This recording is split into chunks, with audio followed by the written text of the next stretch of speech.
our Tuesday guest in here. We chat with him every single Tuesday. Very excited to chat. Former Gamecocks football player Alex McGrath gives his thoughts on Carolina's win over Kentucky and everything else in between. Alex, what's up, man? How are you? I'm doing great, buddy. How are you? I am doing well, my friend. Just enjoying the week, enjoying the weather in Greenville. My Greenville brethren got out and about yesterday and kind of saw some sights and sounds and places, if you will, at Greenville. So enjoying the city, my friend. And obviously everybody's in a better mood when you win, right? Everybody's in a Well, of course. I mean, right. be a top 15 team on the road, things are rosy again. Yeah.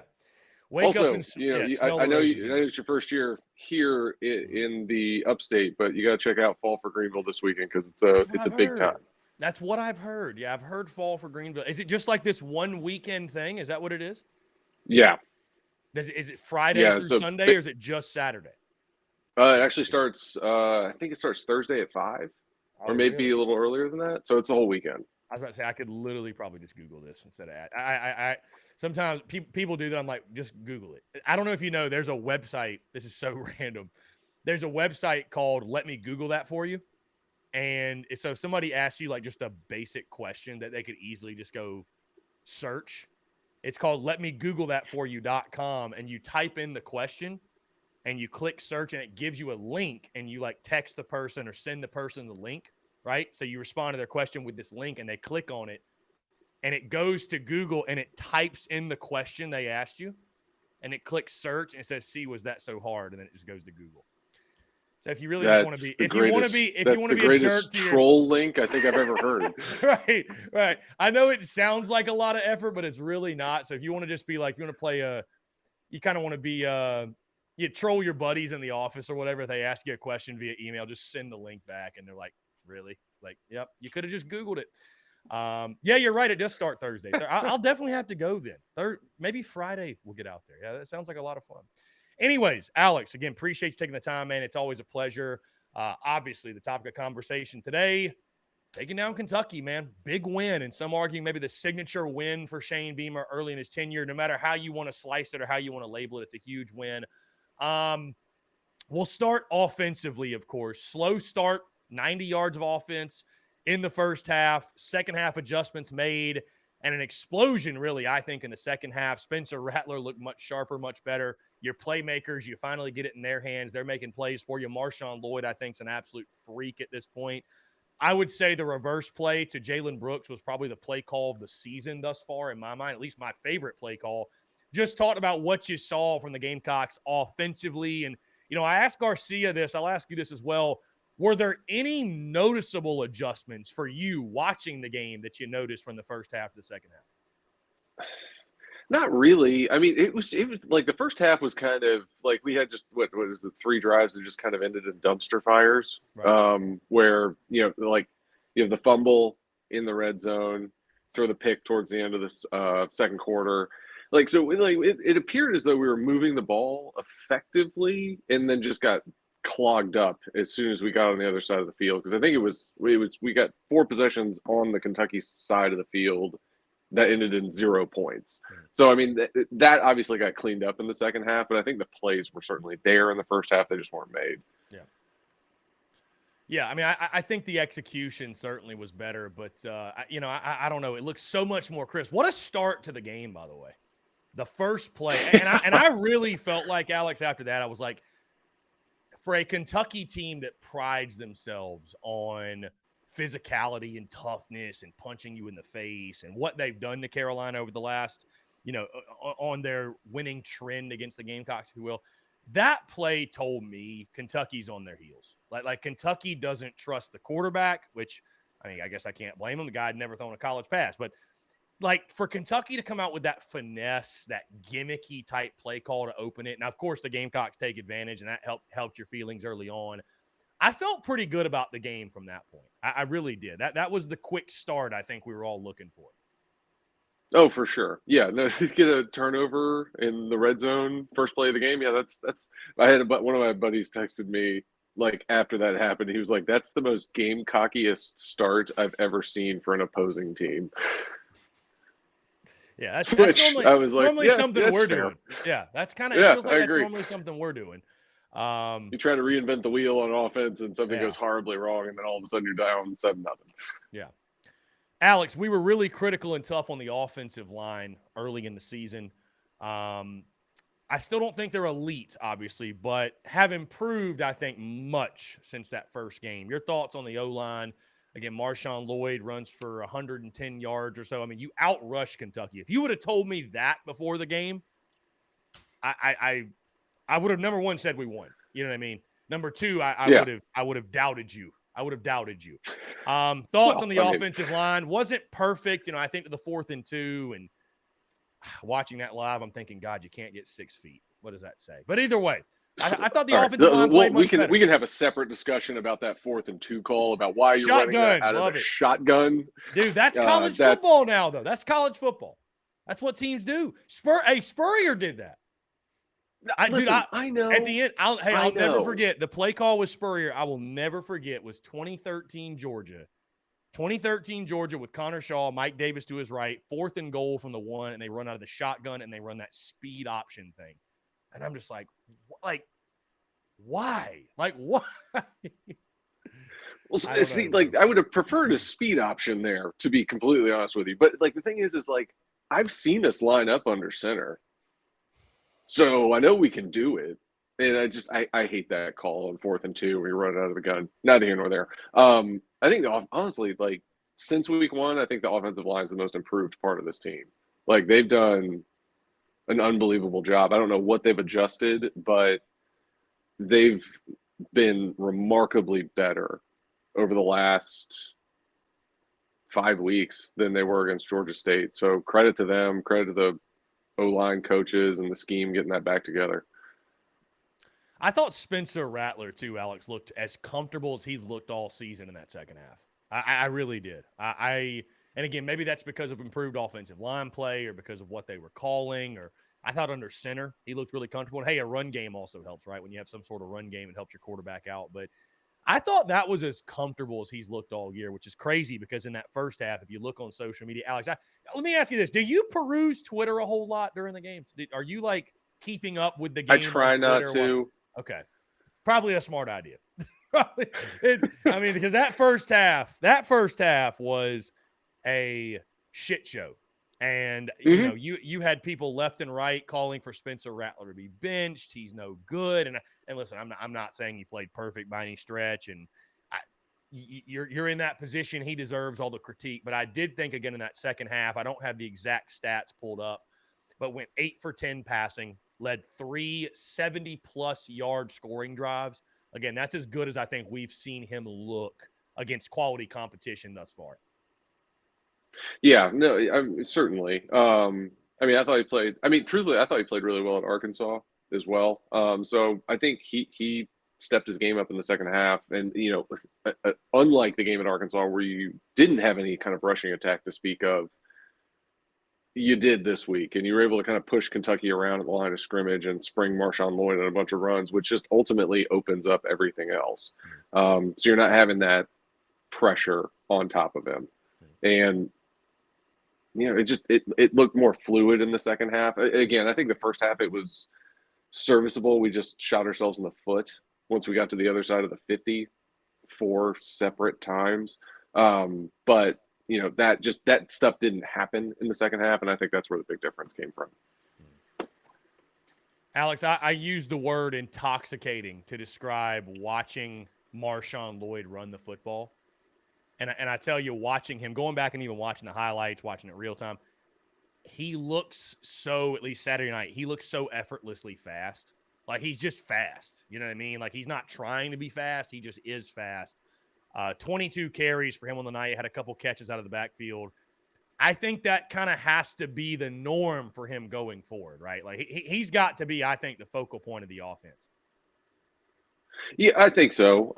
It's going to depend week to week because, as you kind of progress into the season where I think you're going to have the most success with a rushing first attack is going to be against, probably Vandy, probably Mizzou, probably who could say what Florida is, but probably like most likely Florida, Tennessee looks like world beaters at the moment. We'll see how they do this weekend. But I think that's got to be your focus point of attack, because that's, going back to what Satterfield said weeks ago, that's where he wants the focus of the offense to be, is running the football. Like, if that's the case, anytime you're able to successfully run the ball like that, it's just going to open everything else up. And if that's what we got to do, that's what we got to do. I don't necessarily agree with that, but if that's what we're going to do, that's what we're going to do.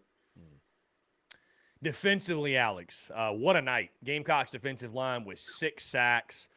Chris Rodriguez got his, but you hold him in check for the most part, and I thought you really brought the pressure on a young, inexperienced Kentucky quarterback.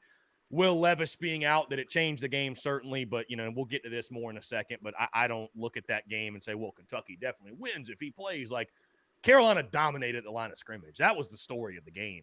And you look on the defensive side, Alex, that felt like one of those vintage performances, like when you were in Columbia, and then as the Spurrier years progressed, and what Brad Lawing did at his time, obviously friend of the show, good friend of mine, and those defensive lines, how they would take over ball games. It reminded me of one of those vintage performances up front. Just talk about what you saw from the defense. And again, we clamored forever, right? When's this defensive line gonna live up to the hype? When are guys like Jordan Birch and Zach Pickens and Tonka Hemingway and these other guys, when are they going to kind of have that breakout game and play the way that we all felt they were capable? That game was Saturday night, man. That was a lot of fun to watch.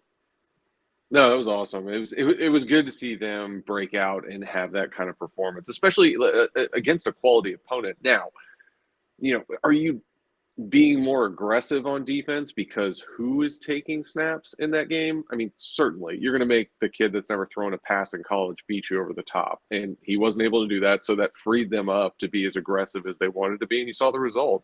Like, I mean, it's both exciting and frustrating, because you have those players, and you're kind of like, well, why haven't we just done that the entire time? But like, getting that's definitely a step in the right direction. And that's what you wanted to see from those guys, because they can produce. It's just being able to put them in that position to make that happen. And you kind of had that perfect storm against Kentucky, where Levis isn't going to play, which means you can be infinitely more aggressive on that defensive front. So, yeah, I think you saw it too, man. That was a lot of fun to watch. Alex, I'll ask you this, switching gears a little bit. Do you interact with a lot of Clemson folks and talk ball like it's because obviously we're both in Greenville. Is that something on a daily basis? You talk ball with Clemson buddies? Not or really. Like Clemson people? Because I just, I'm seeing, I can't help it. I'm seeing the guys in the chat are just one of the slap dicks in the chat. And we've seen it all over social media, talk about the what ifs and if Levis had played and if this and if that. I'm sure you saw the clip that I posted on social media yesterday. You can play the if game all you want, but the bottom line is he didn't play. And Carolina took their best 22 available, and Kentucky took their best 22 available, and Carolina won the football game. And really, I don't care about any commentary beyond that. There's literally no point. What do you want to do? Go on NCAA football and simulate if Will Levis was healthy, what would have happened? I mean, there's just no point. There's no point in it, man. We'll see, but if they win on the NCAA football rematch, it's a half win for us and a half win for Kentucky. So I can completely understand where they're coming from. And it's funny, too, for Clemson folk to play the hypothetical with their schedule. And it's like, well, what if you were in the SEC and went 8-4 every year like you inevitably would do? Like, why are we going to play these games? Why are we going to – let's not play these games. You don't want to go down that path, I don't think. That's all I'm going to say. Well, I mean, you can't have your rival be successful. That's absurd. Indeed. So, it's, congratulations, but you beat the JV squad. Well, okay, fine. Well, you know what? A dub's a dub, and Carolina still sits here 4-2 either way. I don't care how you slice it. Beamer ball, man. Another blocked punt. And we talked about in the preseason, Alex, for a team like South Carolina that is looking for, whatever advantage it can get, and you're going to come into some of these games as the underdog, if you will, to be able to do what they're doing on special teams it's incredible. I mean, it's a game changer, and it's something that we need to probably even still pay more attention to. 5 block punts at the halfway point. I mean, it really is Beamer ball in Columbia. It's really impressive. And you would think, like, given that statistic that, opposing counsel would work way more feverishly on special teams the week of our game, but nobody seems to want to do that. So here we are, 5 block punts in 6 games. Dude, you love to see it, and you just hope that can continue, obviously. Back to the offensive side, Alex, because I'm not going to sit here, obviously, and pretend like it's all sunshine and rainbows. There's still, I think, a lot left to be desired on the offensive side, especially when you factor in that first half performance. And, Alex, this game against Kentucky, it actually kind of reminded me of the Arkansas game in the sense of where, we had a second half surge against Arkansas, and, I know you didn't have the turnovers like you had in that game, but the difference was Kentucky wasn't able to get up on you 21-3 and kind of make you pay for the slow start, if you will, on that side. So things you want to see, obviously you go into the bye week, and I want to get more of your thoughts on that in a second, but things you want to see moving forward for the second half of the season. Obviously, Monday's show, next Monday, the podcast, I'll be dropping my mid-season grades and grading everything. And I'm not going to front and sit here and say that the grade for the offense is going to be all that great, right? Overall, I think when you look at it, it fell short of expectation. I think that'd be fair to say. So what do you want to see from the offense as we move forward, and what you want to see them focus on in the second half of the season? So there was a, I don't remember, it may have been in the second quarter, but Jordan Rodgers was comparing like what Spencer was running at Oklahoma to what he's running now, and gave out like the play call, or like an example of a play call that we have that was minimum 2 sentences, where, at Oklahoma, it would have been like red, right, something or other. And now we've got like a 2-sentence play call. I just want to see that simplified. I want to see it simplified to where you're putting do exactly what you did in the second half. Simplify it down, put the ball in your best player's hands as frequently as you possibly can, and please, for the love of God, start taking deep shots. That's all I want. I don't think we can throw it downfield enough, to be honest with you, Alex, to like appease my appetite or your appetite, or really anybody's for that matter. Let's just go twice a game. Go 4 verts. Let's go 4 verts every play. I'm game with it. I mean, I don't dislike our odds in that scenario. Yeah. Why not? Well, I mean, like, in all seriousness, like, I mean, I don't know. It was great to see Josh. Honestly, like, from a progression standpoint, like, it was really nice to see Spencer step up in the pocket and throw those underneath balls where Josh Vann was on those crossers, where it's not like panic. All right, I'm just going to take off. Like, being able to find that guy coming across the middle is big in that progression standpoint. Right. That being said, I still love to see it simplified down and take some deep shots, which we try. I guess we tried to do to Stogner, but yeah, and Rattler made the point that he underthrew that ball, which I think is kind of a no-duh statement, but whatever, it is what it is. What if, Alex? Let me pose this to you. What if I told you, because this is the word on the street, what if I told you that there was a different voice calling the plays in the second half of that Kentucky game? I would 100% buy that. That's what the word on the street seems to be. I'm not trying to start rumors, but it seems like there is a belief that somebody else was behind the wheel. Let's just put it that way. So I don't think, obviously, listen, and I think we could probably all sit here and agree. You take your bias out and you just look at Carolina and you look at the scheme and you look at the game, and they're probably still at the end of the season, barring some breakout in the second half. I'd probably say there still needs to be a change at OC. But if there's going to be one right now, or if there's going to be a change of the play calling duties, we're not going to know about it. The only thing we're going to know is if the results change, which they did in the second half.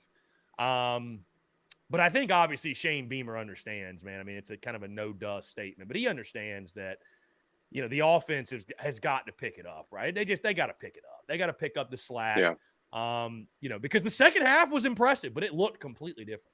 You know what I mean? It looked completely different. Yeah, I mean, the flow of it was different. I mean, because, and I know we've talked about this before, but it's not like the plays that we're running are very similar to the plays that everybody else is running. Like, you're trying to run crossing routes, you're trying to run combo routes to make sure that, like, if somebody gives you, like, if somebody's trying to disguise coverage and it looks like it's 2, but then it turns into 3, like, you've got options on both sides of the field. Like, this is for 2, this is for 3. You want to run the verticals, you want to put people in bad positions where you can pick that off. Like that, like, everybody on the planet who is playing college football has those plays on the books. the talent for an offensive coordinator comes in. When do you call that? How do you shift to get your advantage? Like, what are you looking at from a probability standpoint to put those guys in the best possible position for this play to work? So, like, the offensive design or the philosophy of it could be the greatest thing this side of the Mississippi. But, like, if the guy that's calling those plays is calling them at the wrong times, it's not going to work. And that was, like, that was Spurrier's greatest attribute.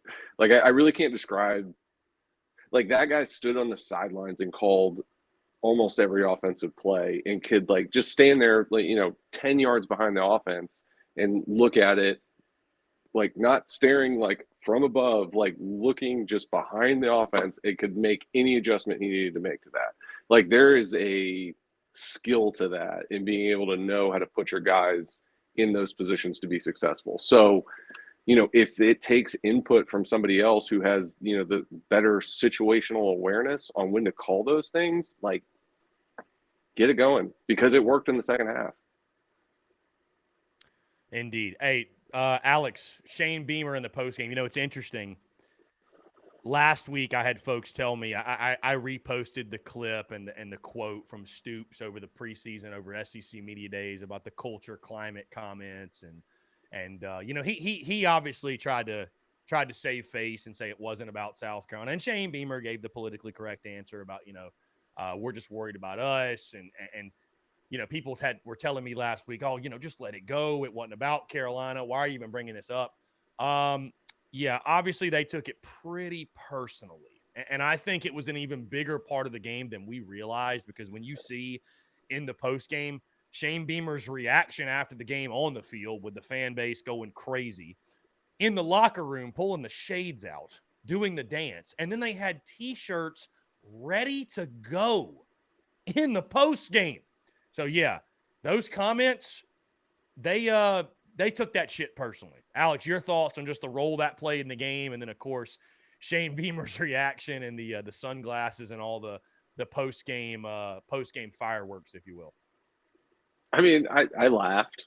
I thought it was funny. It was certainly he kept the receipts, as the youths would say. I'm glad we won, so they didn't have those T-shirts printed up erroneously. Some kids in like Africa would have been wearing culture over climate T-shirts. They shipped the Super Bowl T-shirt, the losing team. But like, what would they have done with 80, 90 T-shirts? Like just shipped them off. I don't know. I kind of wish he'd worn the glasses in the post-game presser, though. That would have been the ultimate troll move. Just taking questions from the media and those like ridiculous ski goggle looking things. That would have been spectacular. Even so, just doing it in the locker room, the ultimate. I don't think there will be a coach that trolls an opponent more than Beamer did. I don't see that happen. Perhaps not. That was the ultimate troll job. It really was. Oh yeah. Well, I mean, listen, Stoops deserved it. He did. And I think here's the thing too. It's not even like Stoops has to understand, because I'm sure those guys are going to have still a mutual respect. They're going to see each other at media days. They're going to shake hands at SEC meetings and all that stuff. And it's like, if I'm Beamer, I'm telling Stoops, like, listen, you gave me free ammo. It ain't nothing personal, but I'm going to use it to fire my guys up. You would do the same if the roles were reversed. So let's just agree to. Yeah. Yeah. I mean, I assure you, like, that's why he tried to walk the comment back initially, right? Like, I'm sure, like, as soon as it came out of his mouth, he was probably like, shouldn't have said that. And then, but you did. And so, like, you got to take the L and just be like, you know what? I did that. That's on me. Hold the L, as the youths would say. As the youth would say, yes. I love it. Alex acting like he's like 60 over here. Come on, my guy. Come on, my guy. Jeez, you played 2 coaches ago. It wasn't that long ago. It was longer ago than I'm comfortable with, as I'm approaching being 2 decades older than college freshman right now. And it's not getting shorter. That's the problem. It's not getting shorter. It's only getting longer. It is. Doesn't go backwards, but that's all right. It does not go backwards, indeed. On that note, though, Alex, a little bit more of a serious note, the role that played in this game What I loved the most from, because, we could sit here and break it down all deep, the X's and O's and what worked and what happened. But what I loved and took away from that win over Kentucky was just the tenacity, the energy, the confidence, the swagger this team played, the way they attack this game. And it feels so often, right, that, and we've seen it early in the season, it feels like the opponent is the one sort of setting the tone and we're just kind of reacting and on our heels. I really felt like, and certainly obviously it helps, right, when you force a fumble in the first play and you recover it, but it just felt like we were the enforcer. We were the tone setter. We were dictating the flow of this game and playing with a tenacity and an energy and a get after it that I had not seen yet this season. Your thoughts on that? Yeah, I mean, but again, like that's all you want to see from a younger team is just being able to build that confidence up and being like, because our road woes were not a mystery to anyone, especially against ranked opponents, and being able to go in there and push somebody around that's a top 15 team, like the confidence that builds, like the defensive line getting in there. What do we have, 6 sacks? 6 sacks, yeah. Yeah, held 6 Kentucky sacks, to like 3.4 yards per carry, which I will take that in a heartbeat. I'm all for that.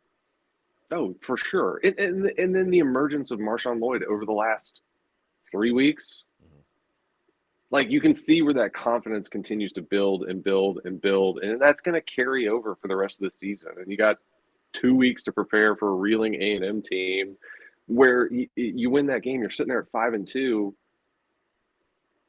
Whole season's open to you now.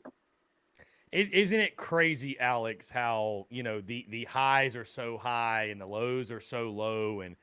And this time last week, just a week ago, there were people realistically like on social media. And I'll even admit myself in the sense of like, I wasn't buying the whole like, we're going to go 4-8, this is just the Beamer era, like some of the commentary I saw, but the energy was a lot different and you could feel it. You could feel it, right? You can feel the energy.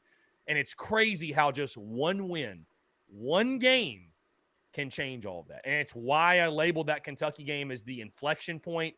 It was one that, I think this football team needed for sure, but almost more the fan base needed. I mean, the fan base just needed that shot in the arm and needed that positive thing to hang their hat on and that thing that gives you hope now for the second half of the season. Because like you mentioned, we're going from folks talking about, God, we'll be lucky to go 5-7 to folks are talking about, man, we could start 7-2. Like, isn't it crazy how one win can change all that?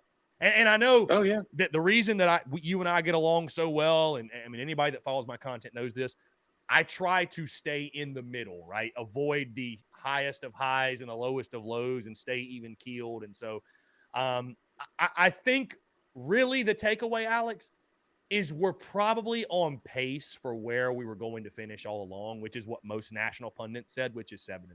Like we're kind of, it's like Alabama and Georgia are elite, even though they both have their own deficiencies, right? They're both elite though.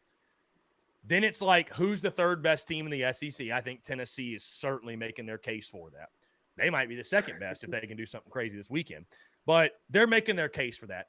But, Alex, I think the thing that is the reality and also gives you hope for the rest of this season, Texas A&M, Mizzou, Vandy, Florida, all these teams outside the top 3, they're all just as flawed and inconsistent as South Carolina is. And it's like any of these teams can win on any given Saturday. And so that gives me optimism and hope that, right, you're not just going to lose them all. You're probably not going to win them all, but you're not going to lose them all either. You know what I mean? Like, I just, and it gives you, again, it's just crazy though, how it can change, how the complexion of your season, it can just change like that. Yeah. Look no further than Arkansas. Dude. Yeah. Like from the penthouse to the hog house, actually, we'll just say, I don't know. It's gone a little sideways for you them. got Arkansas fans on Twitter calling for Sam Pittman's job. I mean, just the dumbest, most ridiculous thing I've ever seen. That's why you always got to remember the internet is permanent. It is. So, yeah, I mean, you're 100% right. Like, you've got those two top level. You got Georgia and Bama, and if Bryce Young's not playing for Bama, Bama is not like Bama of old, right? Tennessee looks like they have turned a corner, and like honestly, watching them play, like that's what I wish we would do on offense. Just step back and heave it to your talented playmakers. Bro, they're We'll fun cross to that bridge when watch. we get Do to you it. realize they're They are. number 1 in the country in offense? That's where like I understand folks' frustrations with our offense, where it's like Heupel and Beamer started at the same time, and Tennessee the year before Heupel got there, they were like 106th in offense, and all of a sudden they're number 1. Like, I mean, it's like, what are they doing that we're not? You know what I mean? Like, I don't know. It's wild. Yeah, but to say the least. on the flip side of that, they are not world beaters on defense either. No, they're So not. you They're can not. score points on Tennessee. They're just going to score a lot of points on you. So it's like so when you play somebody like that, it's just like how aggressive are you going to be on this front to combat that? You look at the rest of them that are on. You look at the rest of them on schedule. It's like almost everything is toss-ups except for that one. From the SEC perspective, obviously Clemson seems to have found their stride here recently, which is Unfortunate, disappointing. Yeah. But that's just where we are. Alex, I appreciate you taking the time, man. It's always a pleasure to chat with you. I'll save the Texas A&M banter and conversation for next week because obviously we're going to spend the entire week talking the Aggies and the importance of that game. And hey, as you keep winning, right, you've won 3 in a row, they get bigger and bigger and bigger and more important, and more is on the line. And certainly a night game at Williams-Brice Stadium, it's going to be rocking, going to be, I think, probably your best opportunity to beat Texas A&M. I can't wait, Alex, to see what Vegas has to say about that game. Last thing before I let you go, though, Alex, going into a bye week, just overall what this football team, what good can come out of the bye week for this football team as they go into the second half of the season? Definitely, number one is getting your guys rest and getting everybody that's banged up on better footing from a physical standpoint. And 2, the other biggest piece of that is self-scouting. Like learn what you like, go back, watch the first 6 games, learn your tendencies and try to figure out a way to get away from that tendency as you go into the second half of the season and be able to look at it, tweak things, install things you haven't put in yet, and take new cards into the latter half of the season. Fair enough. Alex McGrath, as always, every single Tuesday. Alex, I appreciate you taking the time, man. Always a pleasure, and I'm sure we'll get up here soon. So appreciate you, my man. Absolutely, buddy.